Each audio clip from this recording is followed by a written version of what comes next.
చిన్నప్పటి నుంచి దేనికి ఆశపడింది లేదు. ఉన్న దాంట్లో హ్యాపీగా ఉండడము.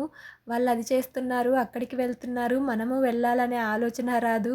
ఏదో మనం చేయగలిగిందైతే చేయడము, లేదంటే సైలెంట్‌గా ఉండడము.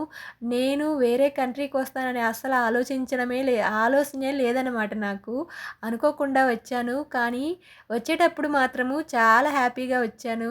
ఏదో బెంగుళూరు, చెన్నై వెళ్తున్నట్టు. కానీ ఇక్కడికొచ్చిన తర్వాత 2 సంవత్సరాలు పేరెంట్స్‌ని చూడకుండా ఉండడం అంటే చాలా కష్టం గదా! నాకైతే వచ్చిన కొత్తలో పిచ్చి పట్టిపోయింది. లోన్‌లీగా అనిపిచ్చింది. ఇండియాలో ఉన్నప్పుడు నలుగురితో ఉండి మంచిగా ఇక్కడికొచ్చిన తర్వాత ఇంక నేను డిప్రెషన్‌లోకెళ్ళిపోతానేమో అన్నంత ఫీలింగొచ్చిందనమాట. అది కాకుండా మనకు నచ్చిన ఫుడ్డు ఉండదు ఇక్కడ. అది కాకుండా మన మదర్ టంగ్‌లో మాట్లాడే మనుషులే కనిపించరు. వీటన్నిటితో పోలిస్తే హ్యాపీగా మనం ఇండియాలో ఉండి పచ్చడి తిన్నా ప్రశాంతంగా ఉంటదిరా బాబు అనిపించింది వచ్చినప్పుడైతే స్టార్టింగ్‌లో.